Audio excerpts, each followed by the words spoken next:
Welcome to Solanki education digital. ચાલો આજે આપણે શીખીશું ધોરણ 5 ગણિત ગમ્મત સ્વાધ્યાય પોથી લેસન નંબર 10 10મો અને 100મો ભાગ. દાખલો 1 નીચે આપેલી વસ્તુનું ઉદાહરણ મુજબ માપન કરો. અહીંયા બધી વસ્તુઓ આપી છે, અહીંયા ફૂલપટ્ટી આપી છે, તો એના પરથી આપણે માપીને ગણીશું.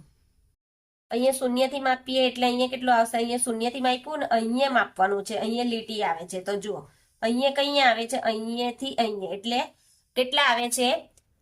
2 ને 3 ની વચ્ચે એટલે 2 મીટર ને કેટલા આવશે એની ઉપર? કેટલા? આ 5 6 7 ને 8 એટલે અહીંયા લખીશું આપણે 2.8 સેન્ટીમીટર ને અહીંયા લખીશું આપણે 2 સેન્ટીમીટર અને 8 મિલીમીટર. આ રીતે લખીશું. પછી ભીંડાની લંબાઈ, ભીંડાની લંબાઈ માપીશું તો આપણે ફૂલપટ્ટીનો જ ઉપયોગ કરીશું.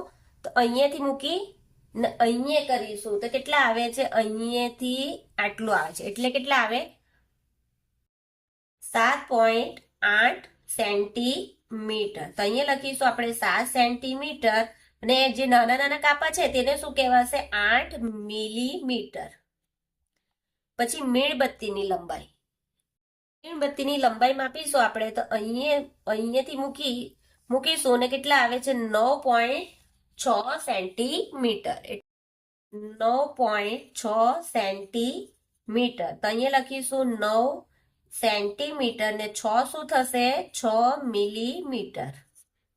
નળીની લંબાઈ, નળીની લંબાઈ કેટલી આવે છે?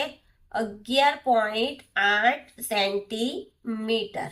તો અહીંયા લખીશું 11 સેન્ટીમીટર અને 8 મિલીમીટર. ગાજરની લંબાઈ, તો ગાજરની લંબાઈ કેટલી આવે છે?